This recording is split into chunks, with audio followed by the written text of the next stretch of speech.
Shalom, selamat sore adik-adik. Saatnya kita mau beribadah online. Sebelumnya kita berdoa terlebih dahulu ya. Tuhan Yesus, terima kasih Bapa buat kasih setiamu Tuhan, buat segala pertolonganmu sepanjang minggu kemarin. Ya, pada hari ini Tuhan kami mau beribadah. Layakkan Tuhan, sucikan, kuduskan hati kami Tuhan. Biarlah kami boleh layak beribadah Tuhan. Dan biarlah Roh-Mu yang kudus hadir di hati kami masing-masing Tuhan. Memenuhi hati pikiran kami dari awal pertengahan pada akhirnya. Hanya di dalam nama Yesus kami berdoa, haleluya, amin. Kita pujikan, terima kasih Tuhan. Terima kasih Tuhan untuk kasih setiamu yang kau alami dalam hidupku. Terima kasih Yesus untuk kebaikanmu sepanjang hidupku.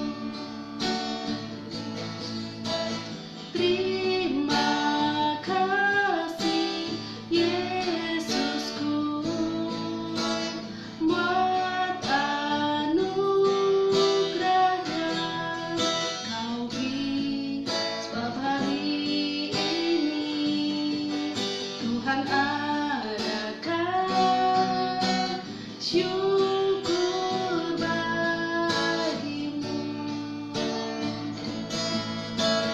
Terima kasih Yesusku buat anugerah yang kau beri, sebab hari ini Tuhan adakan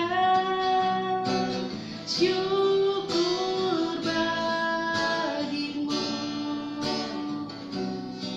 Sebab hari ini Tuhan adakan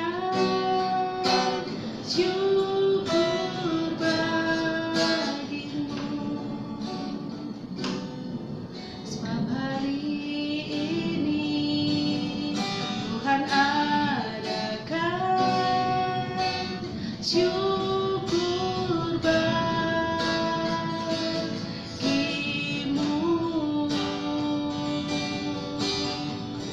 Haleluya, terima kasih Tuhan. Terima kasih Bapa, kami bersyukur Tuhan buat hari ini berikan buat kami Tuhan. Dan biarlah hari ini Tuhan kami boleh senantiasa bersorak-sorai bersuka cita Tuhan. Dan nama-Mu boleh dipermuliakan. Dalam nama Yesus, haleluya, amin.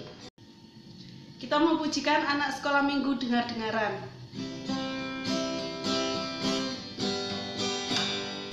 Anak sekolah minggu dengar-dengaran, turut orang tua terlebih Tuhan.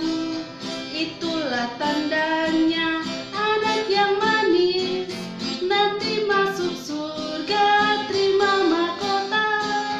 Anak sekolah minggu dengar-dengaran, turut orang tua terlebih Tuhan.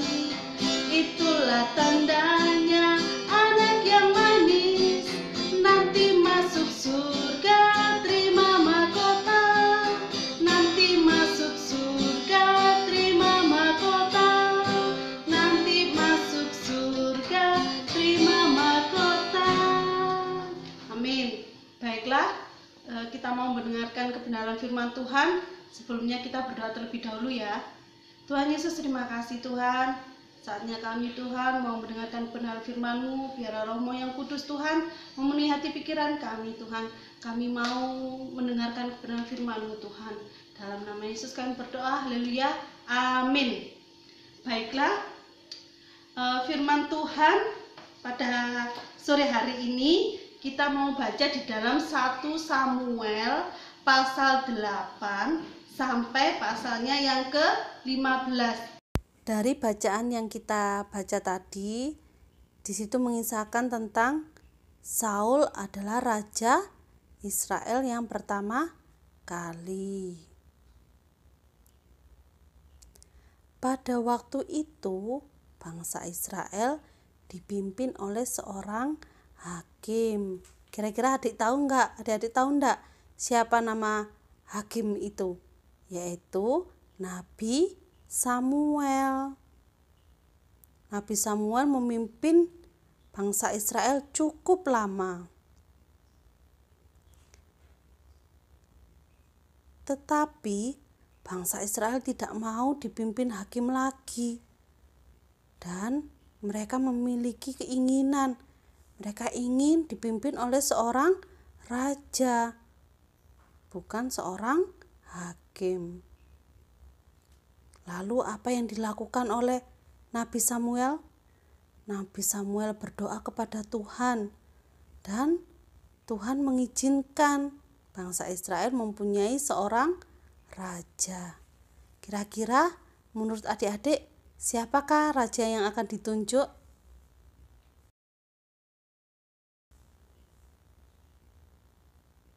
Ya, benar. Tuhan memilih Saul menjadi raja Israel pertama. Dan Nabi Samuel mengurapi Saul dengan minyak. Bangsa Israel merasa senang karena mereka akan dipimpin oleh seorang raja, yaitu Raja Saul.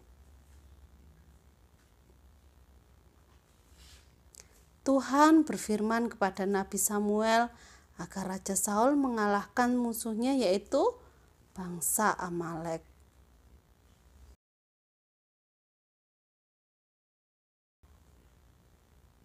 Nabi Samuel berpesan agar Raja Saul mengalahkan semua dari bangsa Israel, bangsa Amalek, baik itu raja, rakyat, dan semua ternaknya.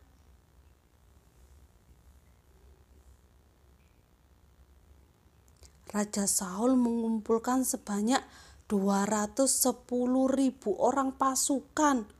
Wah, banyak sekali ya adik-adik. Dan kira-kira bangsa Israel berhasil enggak ya mengalahkan bangsa Amalek?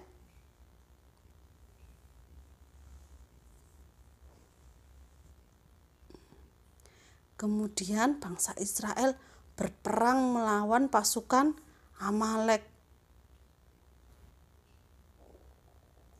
Akhirnya peperangan itu dimenangkan oleh pasukan Israel. Saul merasa senang sekali. Pasukan Israel kembali pulang membawa Raja Amalek, kambing, domba, dan lembu dari Amalek. Lalu Raja Saul mempersembahkan korban kambing, domba, dan lembu dari Amalek kepada Tuhan. Kira-kira Tuhan senang enggak ya dengan korban persembahan dari Raja Saul? Saat mengetahui itu, Nabi Samuel marah kepada Raja Saul karena tidak menaati perintah Tuhan tadi, bahwa semua harus dihabisi, semua harus dibunuh, tidak ada yang boleh dibawa ke Israel. Dan sebagai hukumannya, Saul tidak akan menjadi raja lagi. Dan Saul memohon ampun kepada Tuhan karena tidak mau dengar-dengaran. Tuhan berbicara kepada Nabi Samuel bahwa ia sudah memilih seorang raja Israel yang baru. Karena Raja Saul tidak mau dengar-dengaran, tidak taat dengan perintah Tuhan. Nah, di sini ayat hafalannya apa adik-adik? Kita baca sama-sama di dalam 1 Samuel 15 ayat 22. 1, 2, 3. Mendengarkan lebih baik daripada korban sembelihan. Kita ulangi sekali lagi ya. Mendengarkan lebih baik daripada korban sembelihan. Biarlah kita semua belajar menjadi anak-anak Tuhan yang dengar-dengaran. Kira-kira dengar-dengaran yang dimaksud di sini bagaimana sih? Wong selama ini aku bisa mendengar kok, Kak. Bukan seperti itu. Yang dimaksud dengar-dengaran adalah mendengarkan apa yang menjadi perintah dari orang tua, mendengarkan apa yang ada di dalam firman Tuhan dan mau melakukan. Misalnya Tuhan bilang jangan berbohong, ya nggak boleh berbohong. Misalnya orang tua meminta tolong kepada kalian, ya dengar-dengarkan. Misalnya orang tua menasehati, jangan begini, jangan begitu, ya kalian harus melakukan, kalian harus mendengarkan. Itu adalah wujud dari anak Tuhan yang dengar-dengaran. Amin. Kita pasti bisa melakukannya. Amin. Demikian firman Tuhan.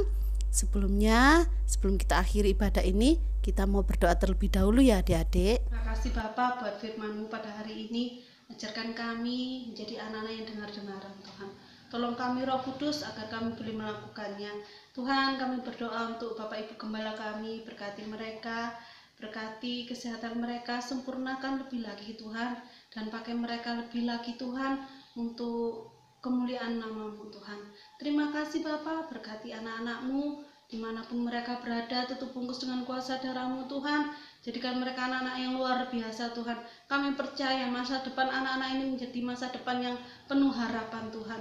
Seumur hidup mereka boleh memuliakan nama-Mu Tuhan, boleh mengasihi Engkau. Berkati juga orang tua mereka Tuhan, apapun yang menjadi pekerjaan usaha orang tua mereka, Kau buat berhasil Tuhan. Di dalam nama Yesus kami berdoa. Haleluya. Amin.